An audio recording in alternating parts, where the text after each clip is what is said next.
friends, welcome back to my video. It's me, Kim. So today I'm going to be doing a breakfast mukbang. So if you want to see what I have for breakfast this morning, stay tuned.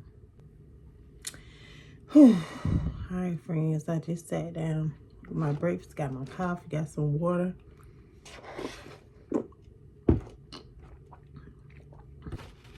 So this is how the burrito turned out, y'all.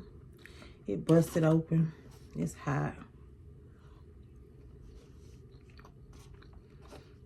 It has real good flavor. I wish I had a little bit of salsa.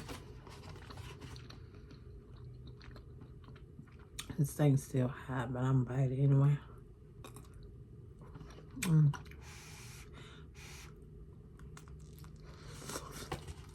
That's just being greedy. Big back activity.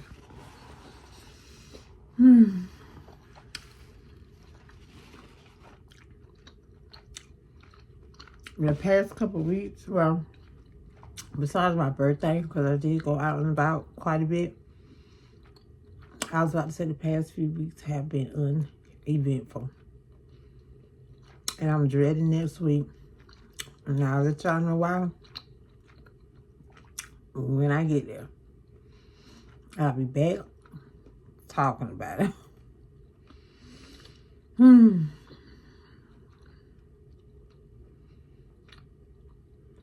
Y'all, I just can't believe some of the stuff that's going on right now.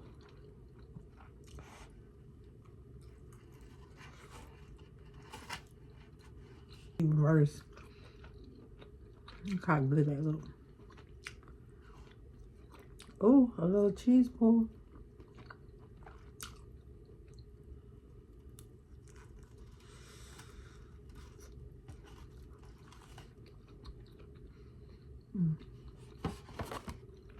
I woke up, my stomach was growling. I was so hungry.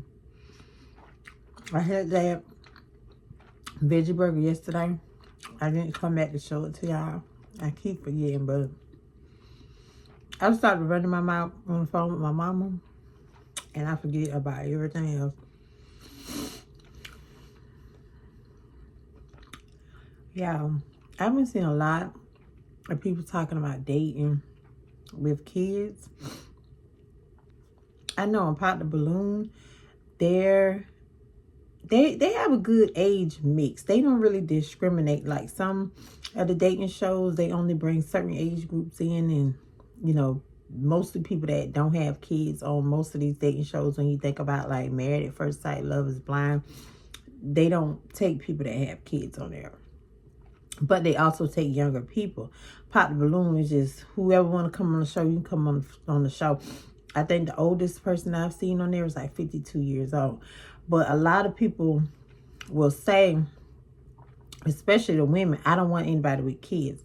Now, most of those people that say that are in their 20s and they don't have kids, which I get it.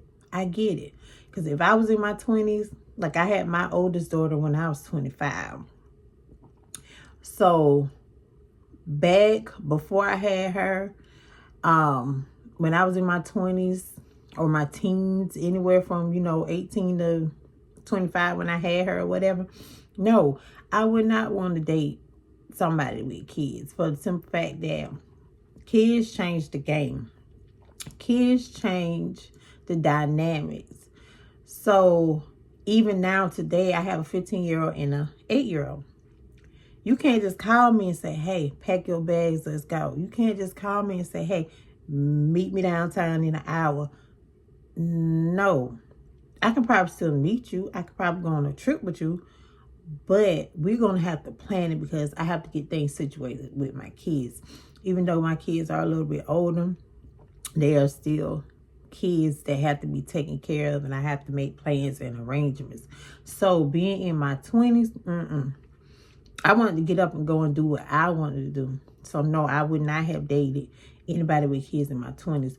Now, being 41, absolutely, because I mean, most people, everybody doesn't have kids, in their 40s.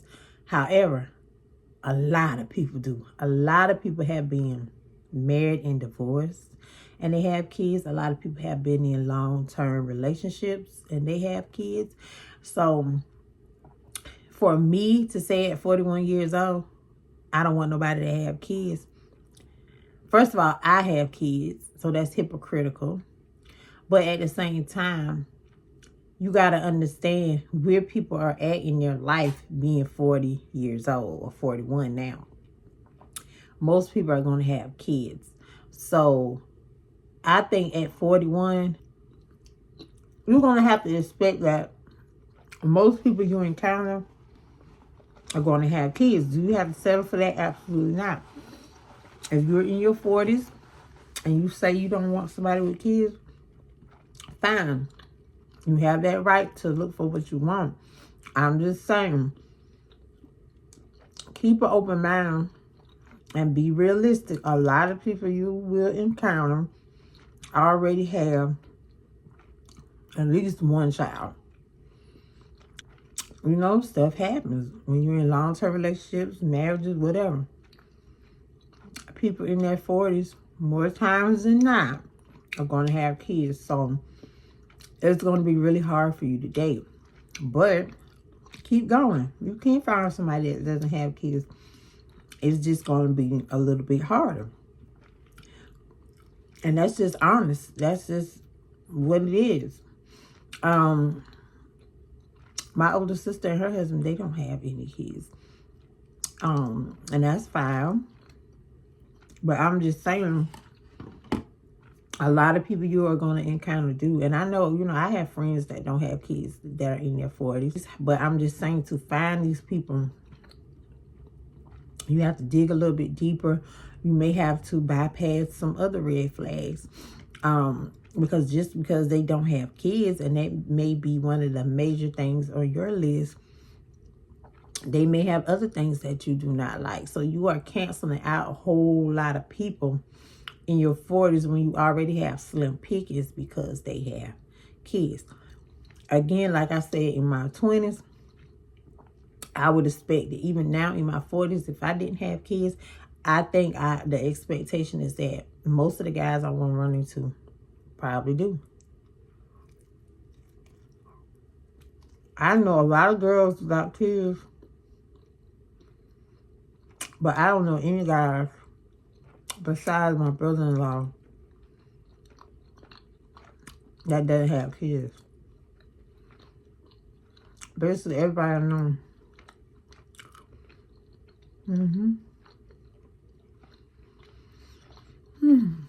But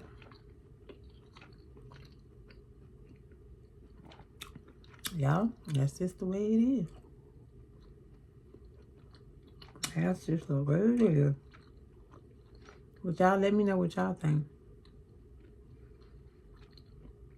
Are kids a deal breaker in a relationship? For me, I'm gonna tell you my deal breakers. I'm sorry if I'm smacking, but my stomach's still growling. Y'all, I gotta eat. My deal breakers are, now if you have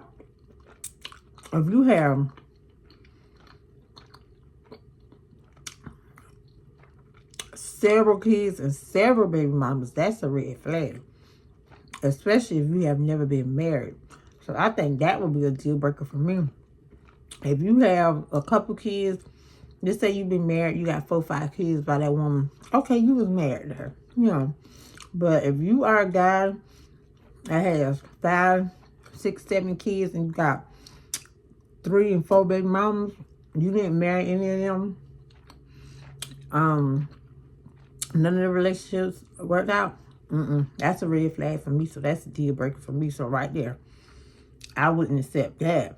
But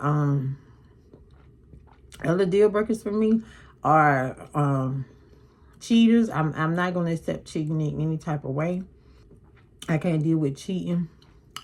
I can't deal with the people that say they are private and they are always on social media, but when it comes to you and your relationship, they are private people.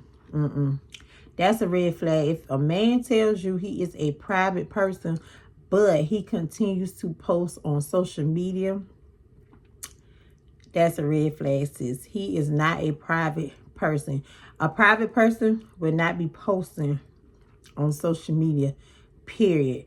You would not want any information out there about you if you were that private. He is saying that because he's trying to protect some other woman's feelings.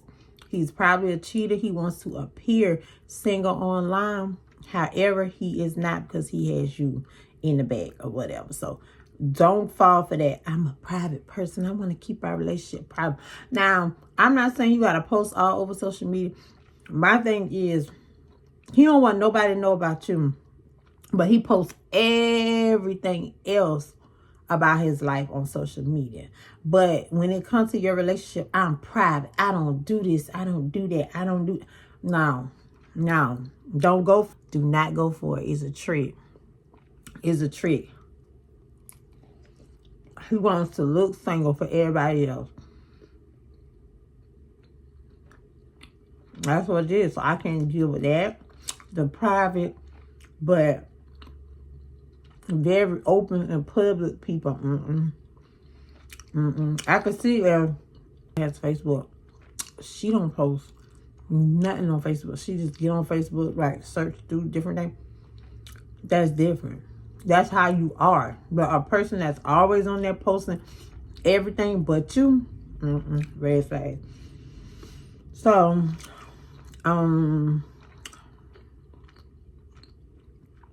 what else? Most baby mamas